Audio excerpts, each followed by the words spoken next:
We're here. It's Thursday. Oh my God. I don't know what Thursday day. the 17th. Oh yeah, it's St. Patrick's Day. So we were Yes. planning on being together, but drunk people kept us apart. Just a matter of safety. You know, we're all about being safe. We are. So welcome to Talk Comics to me. I'm Champ Champenstein. I'm Heather Hadfield. And we're here to talk about comics. We have a literal big load of comic books to talk to you about today. Yeah, it's not as big as last week for me anyway. I had so many last week, but it's still pretty big. I added 2 extra books this week, so that was plus I bought this trade. I went nuts.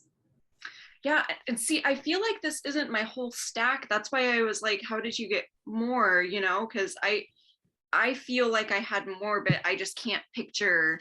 Well, see, I did get an issue from a month ago, plus an extra book that an extra DC book, because I got both these Catwomans, and then I also get refrigerator full of heads. So I just ended up with like way more DC books than you did this week, which is kind of been the case. Yeah. So. I feel like I read a couple off of the wall like over the last couple of days, but I just can't remember what they are now. Like I remember earlier today, I started reading the Land of the Lost Gods. Is that what it was called? Oh yeah, Land of the Living. Something. I thought it was living. Something like that. I had started reading that second issue, but then Land of the Living Gods. Yes, that does sound more right than Lost Gods. But I'm pretty sure it was that one. I just never finished reading it because I got distracted and started doing other things. But I think that was the only one that I'm thinking of, because again, I just can't picture in my mind what is on the wall right now. Anyway, I've got a picture of it if you want me to message it to you. I would love that, and then we will add to the video later. All right, go ahead, start us off. Okay, so I have A King's Vengeance. This is issue number 2. It's the Scout book. The first issue is very confusing because it kind of just drops you in. This issue, as I've noticed with a lot of series lately, explains more of the character and like what is happening and what his goal is and stuff. So technically this king was killed by a rival kingdom or whatever. He is brought back to life in a Frankenstein's monster type of way. And that is what sets him on his vengeance. So that is what this issue is you get to see like what is happening to him in that time after he dies to the time that he is brought back to life. And you get to see his grotesque piece by piece body. It's I do really like it. And to be quite honest, I didn't think the art style was necessarily my favorite type of art. That is kind of what turned me off about it to begin with, but I think as the story develops, it works really well for the story. So still not my favorite, but I do like it now. Okay. And that's really all. It's not much going on in this story other than that. Just vengeance. All right. We know about vengeance. Yeah, we do. Okay, so I have Hellphone. This is book number 1. This is by Benji Nate. This is a book by put out by Silver Sprocket. I'll just do this. Yeah. You can see it. There it is.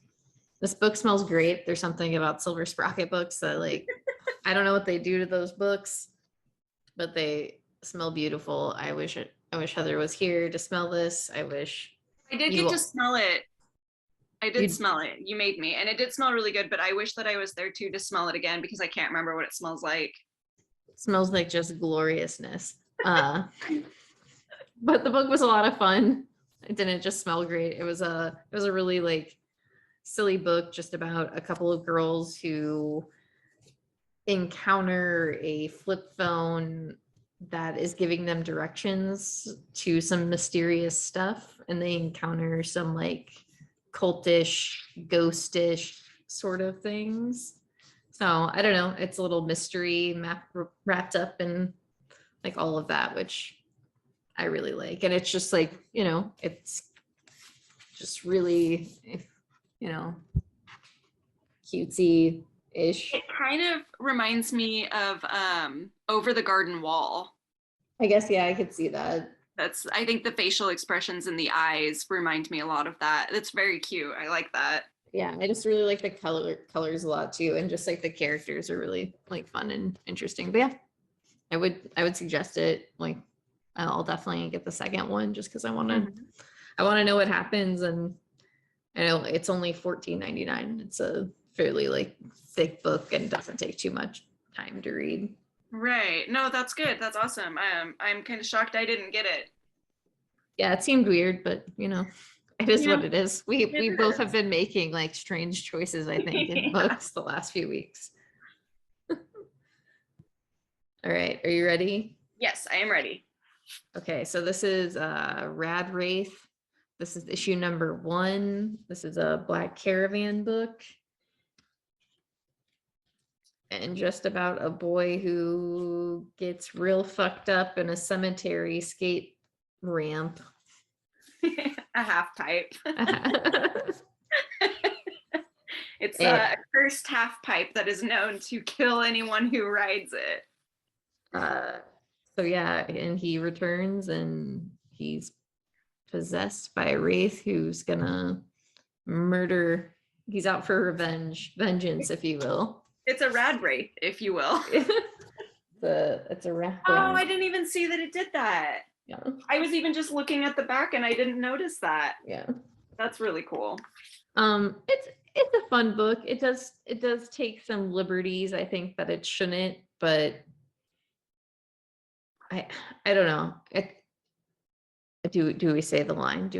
You say the line? Okay, give it to me. Hold on, let me find it.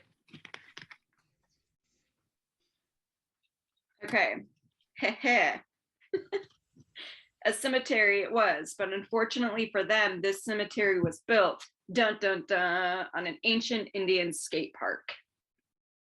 Not necessary. Yeah, no. It was kind of strange. Like I was telling Champ, like I get it. They were trying to make it like silly, goofy type thing. Like I know that was their intention, but that's not how you do it, bruh. So yeah, I'm sorry I had to say that out loud. Yeah, it's a sucky line, and it is something where it's like, yeah, we're past it now. Like let's just move past it. Yeah. So. I mean, if other than that, like I think it would have been a really good, I would have enjoyed it despite the weirdness of it. Like that part wasn't necessary at all. Like it could have been a curse. The half pipe could have been the curse and it would have been fine. That would have been just fine. 100% agreed. And I think that, it was like campy and like goofy and fun. And I was having a good time until that point. I was like, well, God damn it, dude. Why? Yeah. Because again, it's just not necessary. Why'd you have to ruin my time? And once again, this is just us being sensitive. Yeah, I guess. Which I know isn't the truth. It's just us being real. Anyway, I would like to move on. I don't know. I don't know if I can suggest this book. I have fun, but I don't know. I would let people borrow it. And if I didn't get it back, that's fine. But I wouldn't suggest going out and buying it personally. Yeah. I like the art a lot though. I do want to say that. I thought the art was like really weird and interesting. And I enjoyed the colors. And my favorite thing about Black Caravan books is how the books are put together. And I think that's why I keep getting them, because the majority of the line is obviously horror stories. And for the most part, all of them that I've gotten, I have enjoyed to an extent. But like the quality of these covers, dude, into it. They are. All right, so our next book is also a Black Caravan book. It is The Pentagram of Horror. This is number 1. Yeah, this is a little horror anthology by Marco Fontanilli. Fontanilli. I think he's going to do all of them. Oh, that would be cool. I didn't look too much into it because I just wanted to take them as they came. But yeah, it's anthology. And this one is kind of basically Hellraiser. Yeah. Yep. I'm just going to show without spoiling anything, like the kind of art that's in it and the colors and stuff. This page does have more color than a majority of the book, but I do think that it's a good instance of the art. Yeah, no, the art was like so good and fit the story very well with its like grotesqueness, and the It's very colors were really, yeah. yeah. I love it. It is for mature audiences, so if you're not 18, don't read it. Yeah, it's pretty, it can be pretty brutal, but I really liked it. I thought the story was like, I don't know, since there wasn't that much to it, I enjoyed it. One of our friends had said it just seemed like a story that was like overdone and kind of cliche.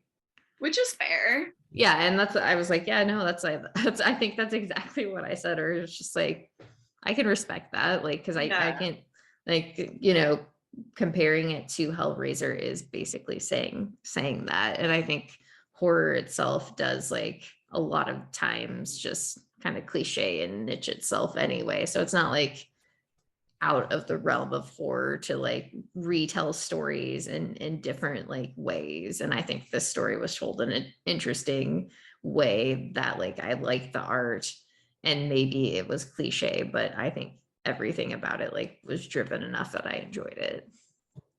Yeah, no, I agree. I like how it didn't really mess around. It just told you the story and you got what you needed from it, and then just done. I like that. No dragging, no unnecessary plot lines. It was just a cute one issue little horror story. Yeah, 100% agreed. Hell yeah, brother. Hell yeah. Hellraiser, brother. Okay, ready? I'm ready. Okay, so I have Faithless, part 3. This is issue number 2. I just want to say I really love this cover. And then close your eyes if you're not 18. Thank you. This is the Ncbd variant. It's pretty naughty. I wish I could zoom in. Can I? There we go. There we go. It's naughty. There's a lot going on there. Yeah. So once I get them all, we did discover that these are connecting variants as well. I haven't set the other one up next to it yet to kind of see like how they connect, but in my mind, there's this painting that I had seen, like it's a very famous painting of like a picnic. That's what it's going to remind me of. I just know it. But yeah, so this story, while I do still enjoy, it is very disturbing. And this issue had some stuff in it that disturbed me. And I think it takes a lot to disturb me. Yeah, I think so. I don't care about most things. And so this made me a little uncomfortable just for the stuff that was going on. But basically what had happened was at the end of the last issue, Faith, the main character, she disappears. Like no one knows what happened to her. She just is like gone. In the first issue, she reappears like a year later and she is not quite all there. She can't really remember what had happened. And she's got her girlfriend Poppy and then her girlfriend's dad, Lewis, who is technically the devil. They're trying to keep her from not necessarily remembering what is going on, but there's parts that he is trying to keep from her for her own good. But here she's starting to remember small things that had happened during that year she was gone. And it's a little disturbing. I just, as I always, the art, Love's art is just absolutely incredible and I love it. The story is kind of, it's happening. If they were to end it at this series, the third part, that would be just fine for me. If they go any more than that, I just don't see what else they would be able to do. And I'm not doing it. Not going to become deceased for me. But yeah, that's I have minor complaints, and really the only ones are just like it was a little uncomfy is all. Okay. That's all I got about that. All right. Yeah. I have Homesick Pilots. This is issue number 13. Damn, that's getting in there. Yeah, it is. It feels like it's like getting to it. I can't figure out if like I feel like it has a few more issues, if not maybe another story arc, but we'll see. Basically two ghosts are battling it out, and lots of stuff's happening. I can't go into it. It's like it's so there's so much, especially because it's like very in depth about like who these characters are and what they're going through, and especially this issue like touches in a lot on like abandonment and like what that can do to somebody, especially if somebody is like kind of seeding their mind and trying to get them to do something else, and like using, those things against them to like eat at them. So yeah, it's a really good book. I really, really highly suggest it. It's hard to really explain, besides it's a ghost story.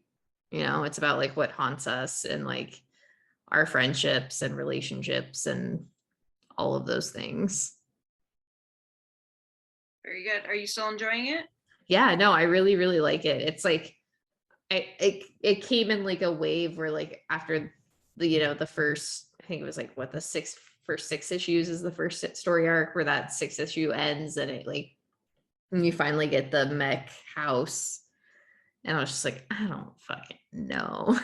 Right. I do But remember you kind of being on the fence for a little bit. yeah, but it's more than that. It is that. It's very much also just like mech haunted houses and or like spirits fighting it out, but it's also, yeah, just like all of those like little aspects of the story that we're like glimpsing as well. Okay. So Very good. That's all I got. Okay, let's move on. Okay, so next we have Silver Coin. This is issue number 10. This one is written and done by Michael Walsh. He usually ends the story arcs in these books. And this one kind of picks up from what, issue 5 is what he did last time. Yep. So kind of uses that same sort of the witch we meet then, and all of the connections of the silver coin and what it kind of is. Did you read the? I didn't. I actually just saw that was there. Otherwise, Okay. I would have probably read it. I just was like, huh. I didn't really even flip the back page. God yeah, damn it. I won't speak on it then, but it's really good. It's just a little short story that's like a transcription between 2 people. So All right. yeah, I really enjoyed that. I went above and beyond in this one, and I sat there thinking that was like a part of the whole story. And so at the end I was like, wait, that had nothing to do with this story. But it is worth reading. It is really good, and it left me uncomfortable in a really good way, because I was like, okay. I'm so mad right now. I can't believe I didn't see that, because the end is usually just like the ads. So I didn't even Right. like, flip to the fuck you. Well, and I image. had only noticed it because I completely skipped like this page where it has the names of the people who are on the next one. And I had like seen it, but I skipped, and I was like, oh shit, more. Because I was trying to get to that where I thought the names for the next one were going to be. So yeah, we both messed up that one. Yeah, Silver Coin continues to be, in my personal opinion, the best horror anthology ever. Yeah, because every story is so different, but in a way that they're like all tied together. Like if they were to make it like a TV series, but like each issue being an episode, or yeah, each issue being an episode, like Be perfect. Yeah, no, I've watched that shit. yeah. Let's just make it. Yeah, we'll do that. We got the money. We can be all Also, I just think like Michael Walsh, like having one artist do all of the books, like I do enjoy anthologies where like they do switch up the artists, but I do think there's something about this anthology and having one artist, and it could just be Michael Walsh's art too, just like lends itself to like the cohesiveness of the stories themselves. Right. No, I agree. There's something that like, I don't want to say, because like I said, each one is a very, very different story and feels very different, but at the same time, that's like what ties them all together, is the coin and the art. So I don't know. I like that, and how the last issue arc or whatever story of the arc is just a continuance every single time. So you get more built onto that. I think that's really cool. Yeah, no, I definitely agree. 100, yeah. Yeah, dude. Yeah. It's just so good. It's so good. Okay. So next we have Stillwater. This is a little one shot called The Escape, and it's just a bunch of different little stories about people who were actually able to escape Stillwater, or so the gossip says. So the tale goes. Yeah, it's I really actually did enjoy this. I like the different stories, and I do really like the main character, the guy. I can never remember his name. Daniel, the kid's name. Not the kid, the grown man. The grown man. Yeah. I really do like him. Who grew into a man and then came back. Yes. I do just really like how he was kind of thrust into this world with like no knowledge of it whatsoever. And then he's kind of just like, well, fuck, I'm here. I'm stuck. Gotta stay here. And all these people suck. Yeah. He just has to like struggle with that, and like knowing that he can't necessarily leave because there's people there who like need or want his help and stuff. And I don't know. I really like him. I think Chip does a really good job with this story in particular, because this would be a very difficult one to write, especially where like the kid is like the main villain. Yeah. So weird. Yeah, that was a twist. Yeah, I do like that though. Like, I would like to be the villain. Yeah, well, and like we said before with this like world and like how these kids are, it's like, just having to be stuck in a child's body for so long, and then just like, yeah, there's just so many elements of that. Like, I don't know, I'd probably become an asshole too. Oh, for sure. There's something that I see in this kid that is me. But I also, I probably would also just let people leave, because it's like, I don't know, if you don't want to be there, like, what the fuck's the point? It should be their choice. And it's like, no one's going to believe you if you leave and tell some random person, like, dude, I was in this town for years where I didn't age and I couldn't die. Like, no, chill out. And that's not what happened. Like, I don't know what they're so worried about. It's that meme where it's like, sure, grandma, or whatever. Like, whatever, yes. Grandma. I don't know what the meme is. It's a meme though. Okay, grandma. I have a book. Yeah. God, this book is fucked up. So I started reading Sabertooth, and I went back and found both the first and second issue, because everybody was raving online about how good it was. I was like, all right. And one of my friends was like, yeah, you can borrow it. So it's like, cool. And it is very, very good.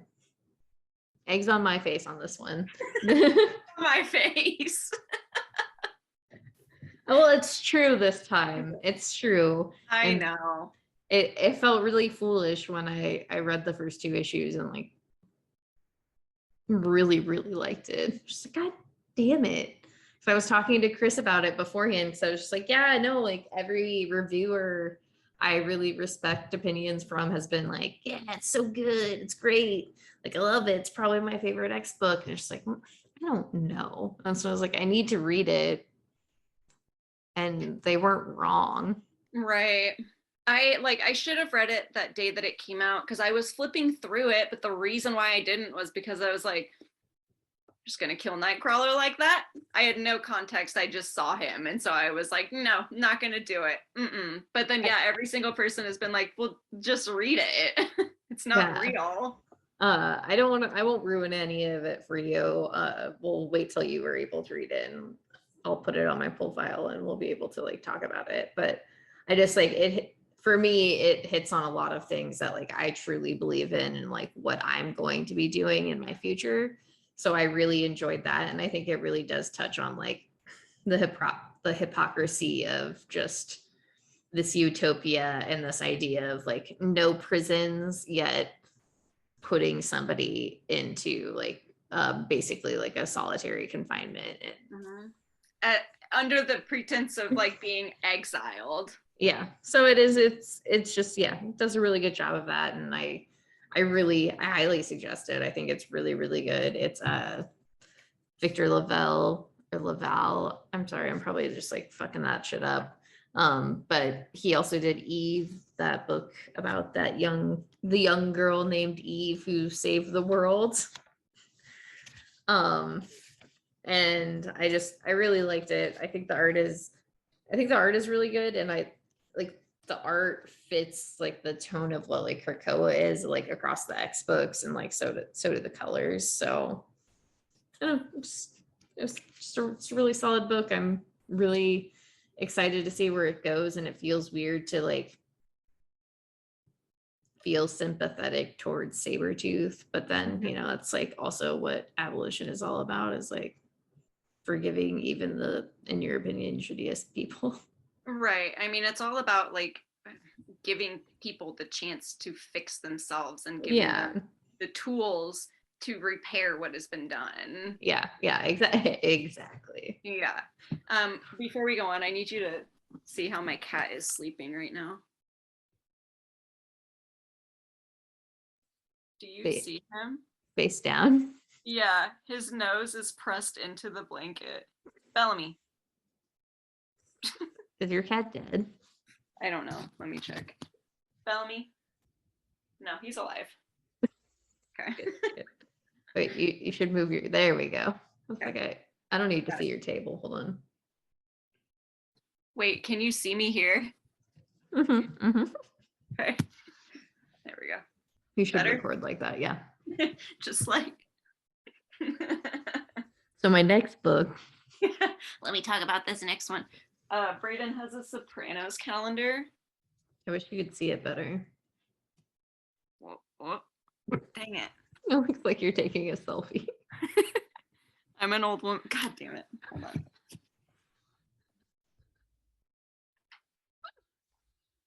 on. This is March. Oh, hell yeah. It's my birthday month. That's me.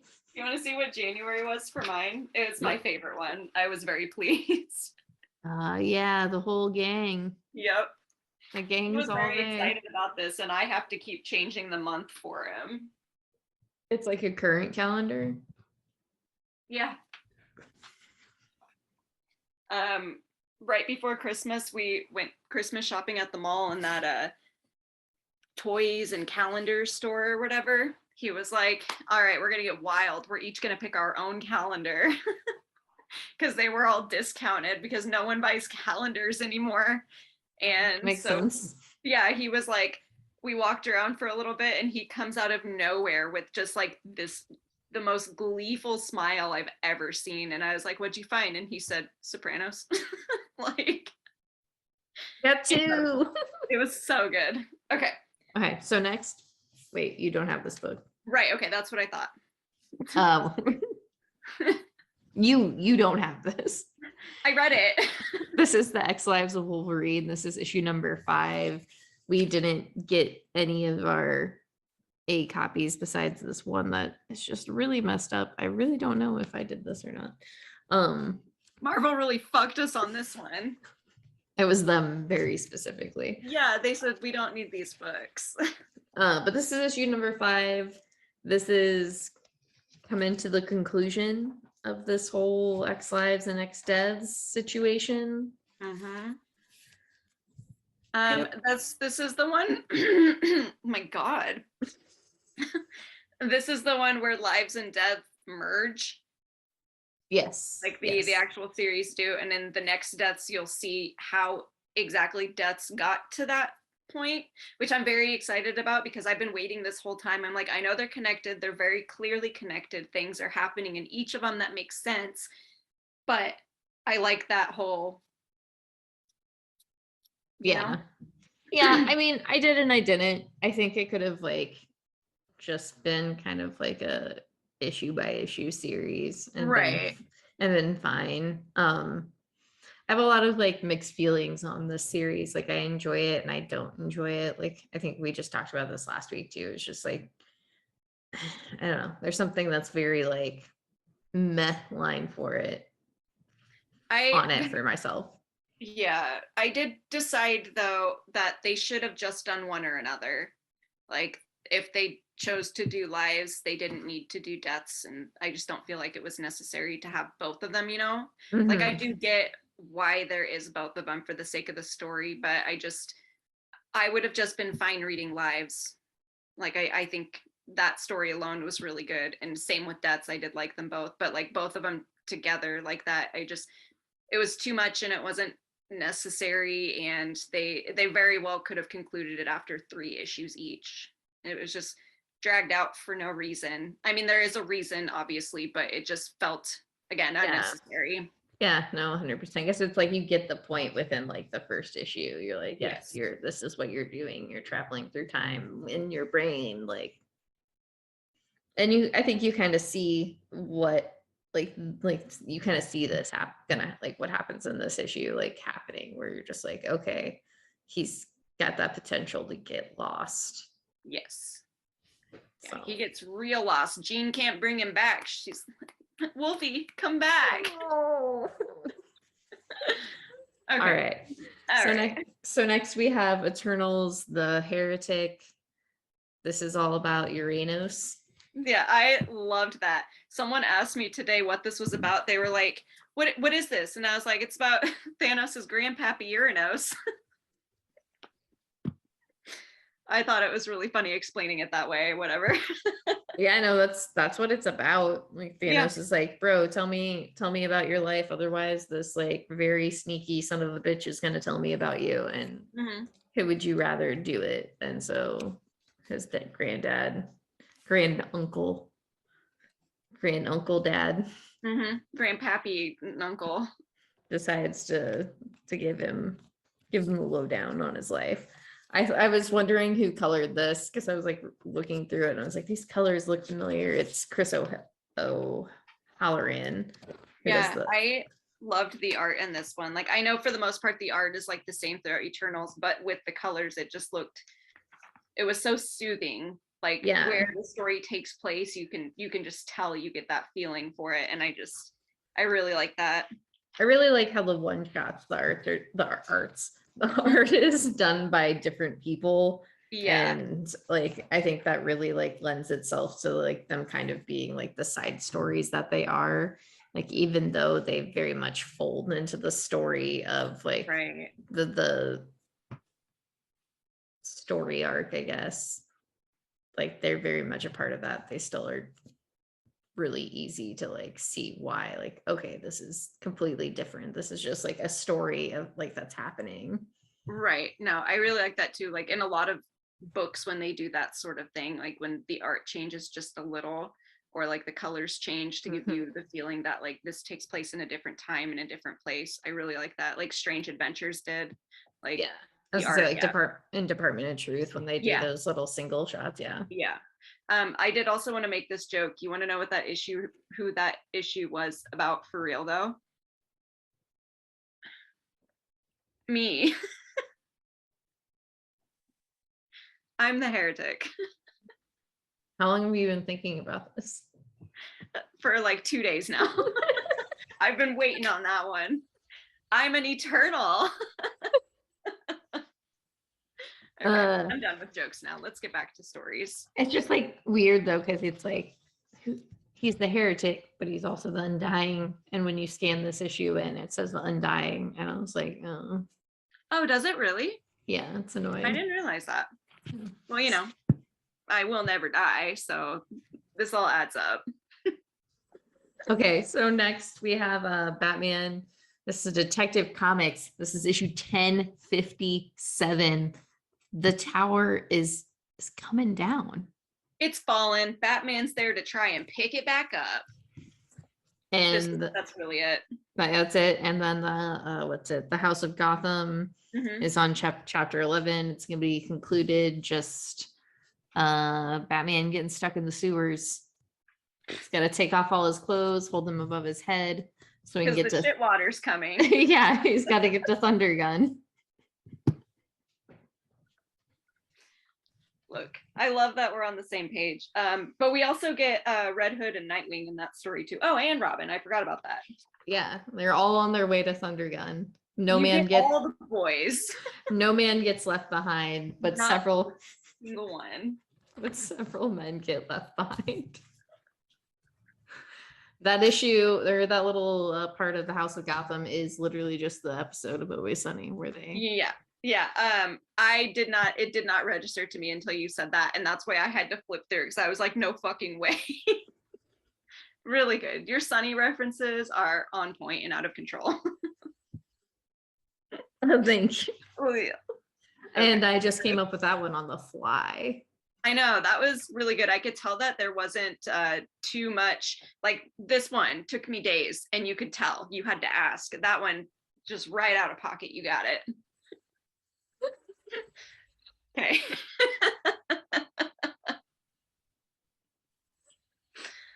We're really funny. It's just like now I'm like, Senpai, notice me. I've made so many Sunny references. Just tag them every single video. That's all we got to do. They'll get to it someday. We both have podcasts. We can work together. I'm gonna be active on all social media again because I follow Rob on TikTok. On TikTok. I watch his TikToks all the time. So he knows you. Of course he does. I'm his only fan. Okay, sorry. All right, so next we have Slumber. This is issue number 1. This is about a dream detective. The writing is done by Tyler Burton Smith, who did Child's Play, the most recent Child's Play movie. And then the art is by Vanessa Cardinale, yep. And then Simon Robbins does the colors. I just mentioned everybody because it's all good. I like the art and the colors a lot. Yeah, I was gonna say, have you ever seen that movie, A Nightmare on Elm Street, Dream Warriors? Yeah, that's all I could think about. I was like, that's all I could think about was I was just like watching some sort of like, or reading some sort of Nightmare on Elm Street, like sequel or sides, like, I don't know, are they sequels after like the numerous ones of them? I don't know, but yeah, no, I thought the same thing. This is basically if Heather Langenkamp in the movies stopped taking the pills to keep her from dreaming. I don't know, I liked it, but I also just like an aspect of it I didn't like. I don't know, somebody asked me earlier and I was just like, it felt like also one of those women characters that wasn't written very well. She was a woman written by a man who thinks they know women. Or just like, once again, tough women. Right, yeah. And like, I mean, I liked it just fine, but it didn't like, I'm not gonna rant and rave over it because I just didn't care for it that much. It was just like, I didn't dislike it, but I also didn't really like it. It was fine. Yeah, no, that's exactly how I felt. It was very mid-ground, and yeah, I just couldn't stop thinking about Nightmare on Elm Street. So it's just like, I think if that maybe could have if I had never seen Nightmare on Elm Street in my life or any other Nightmare on Elm Street movies, because I did just do that this last like year, was like, all right, I'm watching all like as many of these movies as I can. Yeah, we're getting it done. Because I've weirdly always been afraid of Freddy Krueger, even though I know that I don't know if I had ever seen any of the Nightmare on Elm Street movies, maybe the first one, probably the first one. But regardless, like, right. No, because I couldn't stop thinking about it when I was reading that too. I was like, but it took me a minute before I placed like what I was reading, because I read it and I was like, what does this remind me of? And then when I got near the end, I was like, oh my God, it's that movie. And then I just couldn't like take it seriously after that. Like, I know it's not supposed to be a super serious movie or book. It's just like, and I know a person who hunts nightmares. Yeah, and I know it's going to deviate from that idea a little bit, but it's just like, yeah, I think it is mainly the nightmare aspect, having like a big bad within that nightmare world and having it be somebody who she's like very intertwined with, you know? Right.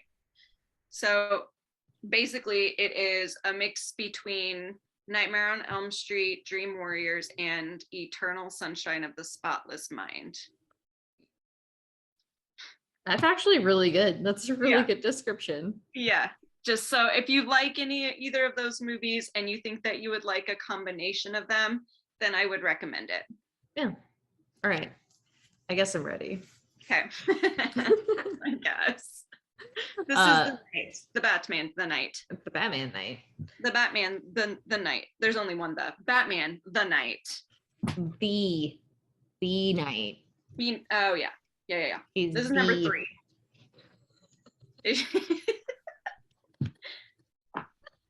This is issue. God damn it. Issue number 3. This is Batman when he's young, becoming the Batman by getting into the minds of criminals. He's in Paris, working with a cat thief. This is year 0.5. Yeah. Like, or year 0.25. So it's just him starting out, just baby steps. Yep. Bruce. He's with his hot thief friend and they fucked up. Yep. They unknowingly stole from someone they shouldn't have been stealing from. And that's where this issue comes, and you kind of just, you see Bruce being more Bruce. I get some Alfred love, which I love. Yeah, I thought that phone call was very cute. Mm-hmm. And I do really like this story. But at the same time, like, not all of me cares about it. Like, I do like this different approach that Chip is taking with it, and like how he became Batman exactly. Like, I do like that aspect of it a lot, but I don't know, we'll see. I guess we still have 7 more issues, so yeah. And I think that like this is an interesting idea to hear, is just like him learning from like kind of criminal type people, and also just like this idea of the serial killer. I don't know. I feel the same. I don't know if I like necessarily care. Yeah. I'm enjoying it. Like, I have fun, but it's just like, yeah, and that's genuinely how I feel about it too. Like, I just don't care, but each issue has been a lot of fun. Like, I have been enjoying myself, so I guess that's what matters. Yeah. And I think too, like, I like the art a lot, but I think if the art was just like a little bit better, or the colors were a little bit better, yeah, I might like it more. But there was like scenes in here I really liked when Henry was like talking to them and having that interrogation. Mm-hmm. I really liked the art there, but like sometimes the shadows are just like very strange. Yeah. I never want to see baby Bruce in underwear ever again. It was gross to me. I did not like it, but yeah, otherwise I agree. It's like seeing Robert Pattinson's shoulders. I cannot. I finally got that out of my head. Just all right. It's like Christian Bale in The Machinist. Oh my God. Yeah, when he tries to buckle his belt, I was like, get me the fuck out of this life. I don't want to be here anymore. It's too much. And also not enough. Okay, so this is Rain. This is issue number 3, 4? Yep. 3. Number 3. And Honeysuckle. Yep, Honeysuckle and Templeton. And I can't remember what the guy's name is, the new one that she just met. Yeah, I can't either, which is very disappointing to me. But they are walking to Denver. Yes. Yeah, Denver, to go find Honeysuckle's girlfriend's dad, so she can kind of tell him what had happened and stuff. His name is Mark. Mark. Okay, I kept thinking Hank for some reason, and I was like, that doesn't sound right. He's wearing a cowboy hat. It's not even a cowboy hat. It's I forget what those are called. Anyway, Outback hat. Yeah, that's. I was gonna say like a. Yeah, that's good. But as with any story that takes place at around the end of the world, there are bad people, and they are going to do bad things because they can get away with it. Yeah.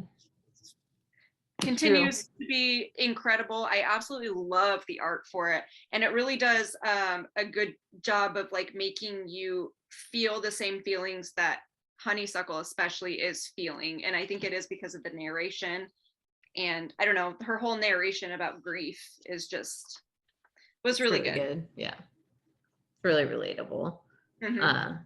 I really, yeah, there is something about this book that's like so good, and the art and the colors are just like so solid together. It's just, Yeah, it's very satisfying, because I think that if this art would have been with any other type of story, I don't think I would like it as much. But I mhm. just feel like the depth that this art creates for this kind of story, it's really good. It really just packs a punch. Yeah, and I don't know, it's like it's a weird, interesting story that you just like feel like would be kind of, I don't want to say shitty. I want to say just like dumb. Just like, oh, it's raining nails from the sky. Right. Stupid. Yeah. So But stupid. I think just like the aspects of, yeah, like that are within the story make it just like that drive it a lot. Yeah. No, I agree. Just a very good story. I would recommend it to everyone. I do Yeah. recommend it to everyone. I would say I usually do recommend it to like basically anyone I can. But I haven't put it in hands already. All All right. right. So we got the Batman, Superman, World's Finest. This is a book by Mark Waid, Dan Mora, Tamara Von Villen, and Adita Bidikar does the letters. A solid team, if you ask me. Yeah, honestly, one of my favorite teams to work together. I thought one of my favorite parts of this book were like a lot of the like different like word like letters in it and like sounds and shit. Mm-hmm. I really like that. Um, I don't know. You said it was really chaotic, or you like felt it was there's a lot going on, but I also I don't know. I felt like that was kind of like the tone they were going for. Yeah, no, and I agree. I do feel like it was supposed to be like that, because it starts off like that. Like you're just dropped into this situation where it's like, quick, we got to find fucking Superman, dude. There's shit going on outside. It was very chaotic, and I did like that about it, but it like stressed me out while I was reading Mm-hmm. it. I was like, I feel like I might be maybe missing something. I wasn't, but that's just, I kept feeling like I was going to miss something while I was reading it, just because there was so much going on. And I don't know, maybe like also I feel like I'm biased because I like this team so much. Like short of Mark Waid, like everybody else, I really, really enjoy. So I'm just like, yes, give it to me. Well, and that could have been part of why I thought it was so chaotic, because even with the art, there's like so much going on, and you know how much I love Dan Morris. So I kept like looking at everything, like just trying to take it all in, because it's, oh my God, it's so good. It looks Yeah. so good. But yeah, I did really enjoy it. I do think it's a very solid first issue, and it got me, like fucking dragged me right in, like kicking and screaming. I didn't even care. I was like, fuck yeah, dude, let's read this. I mean, I really, I don't know, I felt really campy and like had that aspect of like fun while also being like serious. And I really Mhm. loved the Doom Patrol like aspect of it as well, like them showing up. And I don't know, it's, I think if I just read it as a fun book where I don't care, like, you know, Julian was talking about how like he's like, I don't know where these characters are, like where when this take place, or like why these characters are where they are together. And it's just like, I don't know, just shut your brain off and like read a comic book that doesn't like most DC books, like DC doesn't really have like a, I don't know, I feel like any sort of continuum or something, like, you know. Right. It doesn't need a time for you to enjoy the story. Yeah, because I feel like it's like any of those like golden age books where it's like, here's some dumbass story we're gonna tell with some dialogue covers. Are you ready? So I gotta say this, because if I don't, it's just gonna bother me forever. I thought that old man Superman was peak, was hot. Gray hair, loved it. That Michael Dan Janin Mora's Superman. Superman, Dan Mora's Superman in action after being poisoned with a cocktail of kryptonite. Like, what? so good. But I also am also biased with Dan Mora, and I will think that any man that he draws just looks incredible. Yeah, same. But anyway, yeah, very, very good first issue. I did enjoy it. Yeah, same. I had a fun time. I think that's all it's about. Like the same, like I've been telling people, it just reminded me of that Matt Fraction and Jimmy Olsen run, just because it was, in my opinion, just kind of like, hey, just have fun. Just Yeah. read this book. Don't think about it too much right now. Right. You're here to read comics, not analyze. Yeah. Who does that?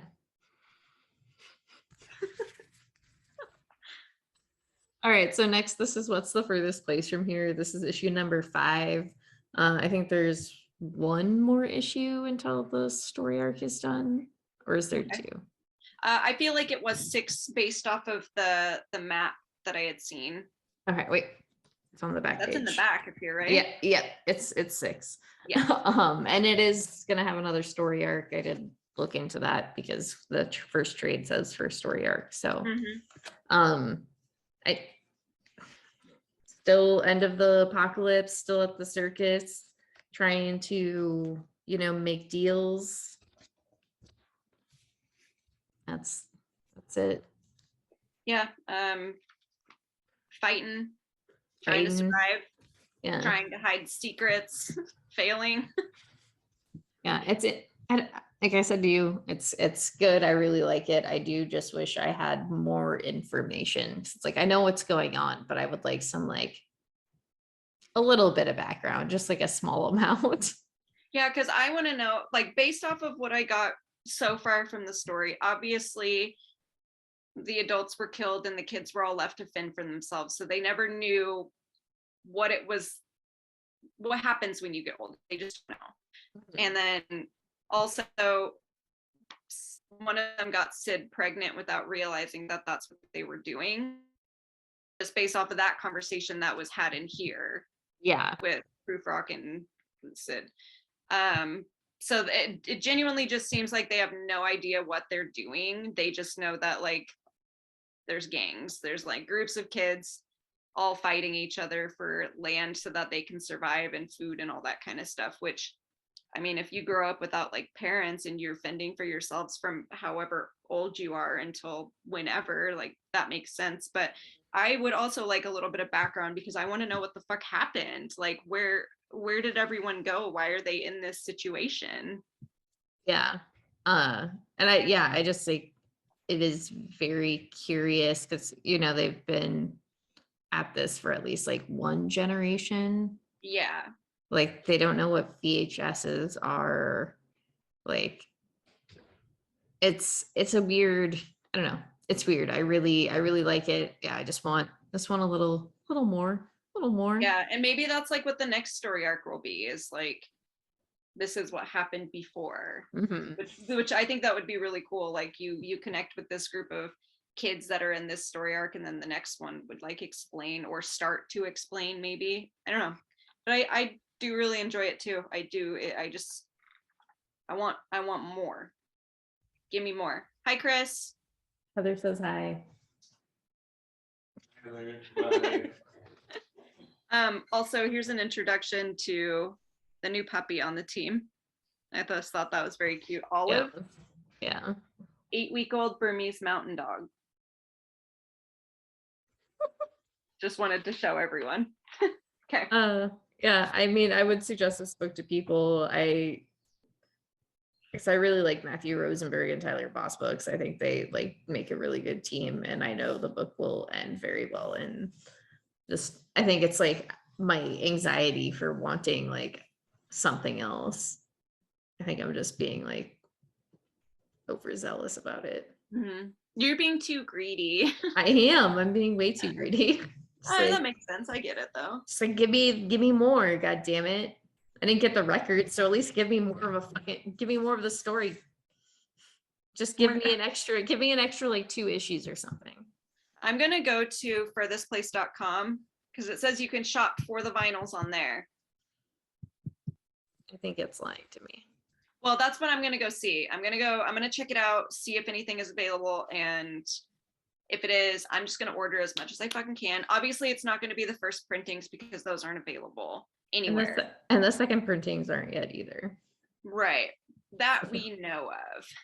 Well, I mean, according to Diamond, it doesn't come out until June.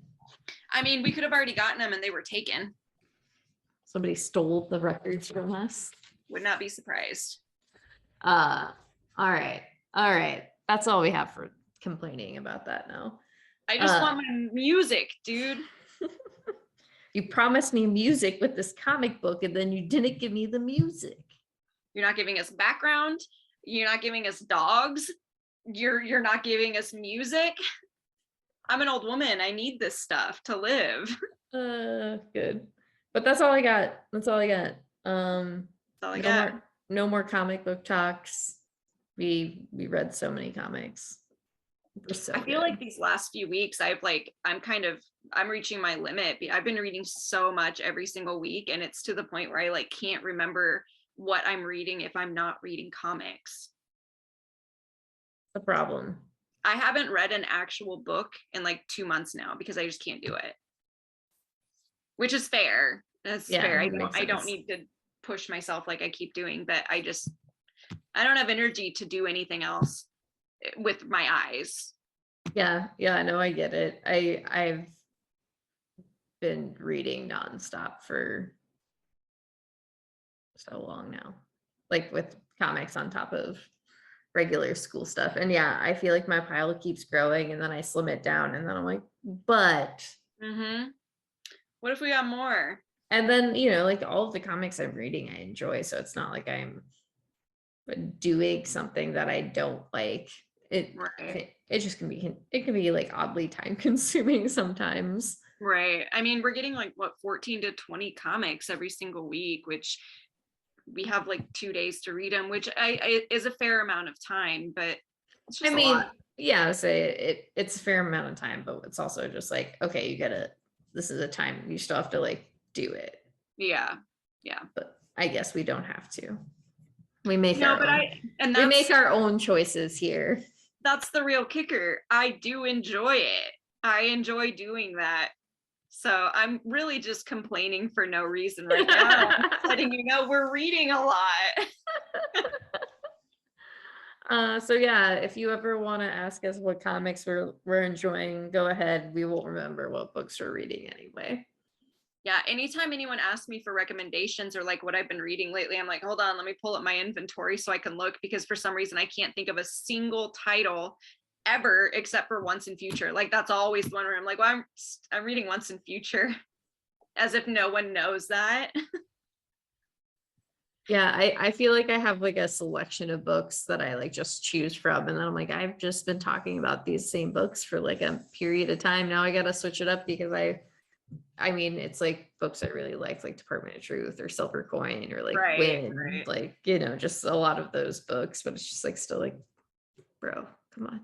I think I'm going to do that. That's going to be my weekly goal, is like beginning of the week, I'm going to have a list of 5 comics that I am enjoying that aren't the ones that I normally mention. And that's what I'm going to start telling people. Well, that's why I like Wednesdays and like choosing like a book, you know, that's like, okay, this is the book that like, I mean, and you know, it's normally a book I do really like, so I don't mind talking to people about it. Right. It's like, this is the book like I'm going to talk about and I like, and I think people should get, and you know, let's do it. It usually works. I sold out your pick, so you know. I know. I didn't even have I had no chance to. I know. There was 1 copy left. And then I sold that. I mean, I sold the other one today, like the variant. Well, you know. Which is fine, you know, and Wendy did order more. That's good. Yeah. So I can sell those.